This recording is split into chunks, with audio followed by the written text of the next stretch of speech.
जब हम इस संसार में जन्म लेते हैं तब हमें लगता है कि सब कुछ यहीं से शुरू हुआ है, लेकिन सच्चाई यह है कि आत्मा का कोई प्रारंभ नहीं होता और न ही उसका अंत। शरीर बदलता है, नाम बदलता है, समय और स्थान बदलते हैं, लेकिन आत्मा का मूल स्वभाव नहीं बदलता। वह युगों युगों से यात्रा करती आ रही है।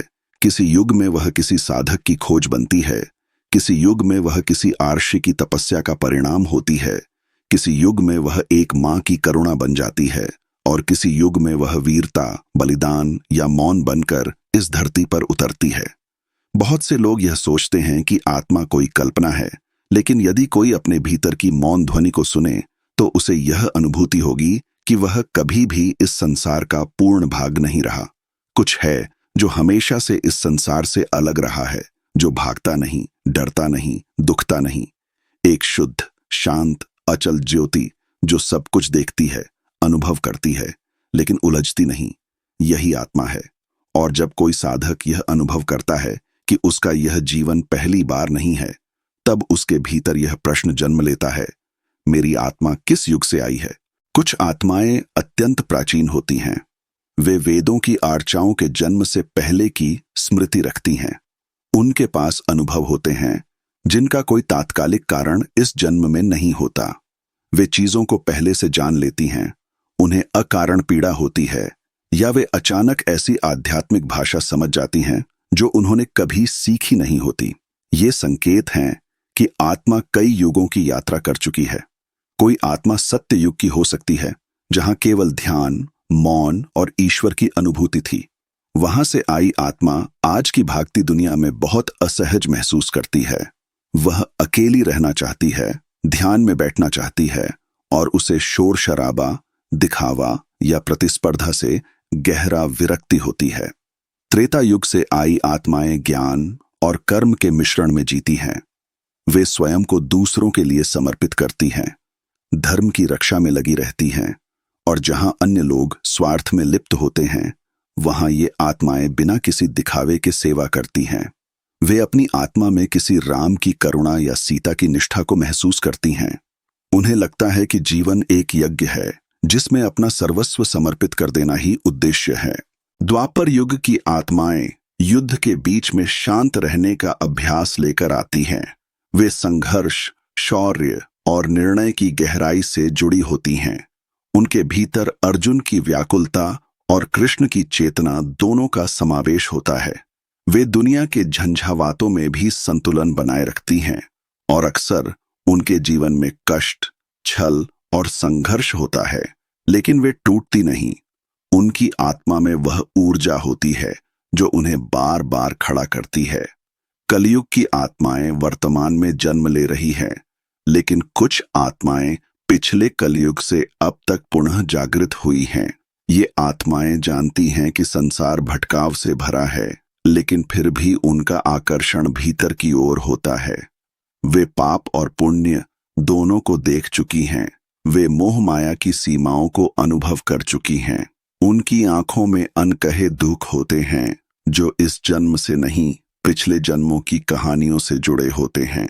आपके जीवन की परिस्थितियां, आपके मन की प्रवृत्तियां और आपके अंदर के भाव, यह सब बताते हैं कि आपकी आत्मा किस युग से आई है। जो आत्मा बहुत कम उम्र में ही संसार से विरक्त हो जाती है, वह नई आत्मा नहीं हो सकती। जो बालक छोटी उम्र में ही गीता पढ़कर रोने लगता है, जो युवती संसार की चमक के बीच भी ईश्वर को ढूंढती है, जो वृद्ध व्यक्ति मृत्यु से नहीं डरता बल्कि उसे आत्मा की वापसी मानता है, वह आत्मा किसी युग से आई हुई होती है जो संसार के रंगमंच से परे सत्य को पहचानती है। कई बार हम स्वयं को इस युग में अकेला महसूस करते हैं, क्योंकि हमारी आत्मा उस युग की है जहां मौन था, तप था, शांति थी। आज की भागती दौड़ती दुनिया में जब आत्मा को जगह नहीं मिलती, तब वह भीतर के द्वार खटखटाती है। ध्यान, प्रार्थना, मौन और एकांत की ओर आकर्षण उसी आत्मिक स्मृति का परिणाम होता है। आत्मा हमें बार बार यह संदेश देती है, तुम यहां अजनबी हो, लेकिन तुम्हारा उद्देश्य इस युग को प्रेम, करुणा और चेतना से भरना है। जो आत्मा सत्य युग से आई है वह अराजकता में भी मौन बनकर कार्य करती है। जो त्रेता से आई है वह न्याय और निष्ठा के लिए लड़ती है। जो द्वापर से आई है वह हर धर्म संकट में गीता का ज्ञान बन जाती है। और जो आत्मा कलयुग से निकलकर लौटी है वह इस संसार के थम में भी ईश्वर का प्रकाश खोजती है। हर आत्मा के भीतर उस युग का बीज होता है जो उसके स्वभाव, कर्म और आकर्षण में झलकता है। कभी आपने सोचा है कि आपको बार बार पुरातन मंदिरों में क्यों शांति मिलती है? क्यों आप वेदों की ध्वनि से, संस्कृत की ध्वनि से या घंटियों की ध्वनि से भीतर तक पुलकित हो जाते हैं? क्यों आपको इतिहास की उन कहानियों में अपनापन लगता है जो आपने कभी पढ़ी नहीं होती? क्योंकि आपकी आत्मा ने उन्हें जिया है। आत्मा का स्मृति पट वही खोलता है जब साधक मौन होता है। जब आप संसार से थक कर अपने भीतर बैठ जाते हैं तब आत्मा धीरे धीरे अपने युग की झलकें देने लगती है। एक साधक यदि ईश्वर से सच्चे मन से प्रार्थना करे तो आत्मा स्वयं अपना युग प्रकट करती है। किसी गीत में, किसी श्लोक में, किसी स्वप्न में या किसी आवाज में वह संकेत आता है कि तुम कौन हो, कहां से आए हो और क्यों इस युग में जन्म लिया है। जब आप उस संकेत को पहचान लेते हैं तब जीवन बदलने लगता है। तब आप रोते हुए भी मुस्कुराते हैं क्योंकि आपको यह पता होता है कि यह पीड़ा भी यात्रा का हिस्सा है। तब आप अकेले रहकर भी स्वयं को पूरा अनुभव करते हैं। ईश्वर ने हर आत्मा को एक युग में रखा, लेकिन अंततः हर आत्मा की वापसी ब्रह्म में ही होती है। आप किसी भी युग से आए हों, आपके भीतर वह प्रकाश है जो सारे युगों को पार कर सकता है। यह मत सोचिए कि आपका जन्म किसी गलती से हुआ है। आप उस युग के लिए नहीं, बल्कि इस युग में उस युग की चेतना को जगाने आए हैं। यही आत्मा का उद्देश्य है, यही साधक की भूमिका है।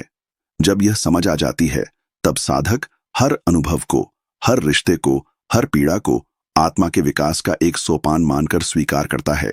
तो अगली बार जब आप अकेले बैठें, आंखें बंद करें और अपने भीतर से यह प्रश्न आए, मैं कौन हूं, तो उसे रोकिए मत। आत्मा से पूछिए, मैं किस युग से आई हूं, और फिर प्रतीक्षा कीजिए, उत्तर आएगा। हो सकता है वह उत्तर किसी स्वप्न के माध्यम से आए, किसी गीत में छुपा हो या किसी किताब की पंक्ति में छुपा हो, लेकिन उत्तर जरूर आएगा, क्योंकि आत्मा कभी झूठ नहीं बोलती। आपकी आत्मा किसी मंदिर की घंटी की तरह है, वर्षों तक चुप, लेकिन एक बार बजाई जाए तो उसकी ध्वनि अनंत तक जाती है। इस ध्वनि को पहचानिए, अपने युग को पहचानिए और इस युग को उस प्रेम, मौन, ज्ञान, सेवा और चेतना से भर दीजिए जो आपके भीतर जन्म जन्मों से संचित हो चुकी है।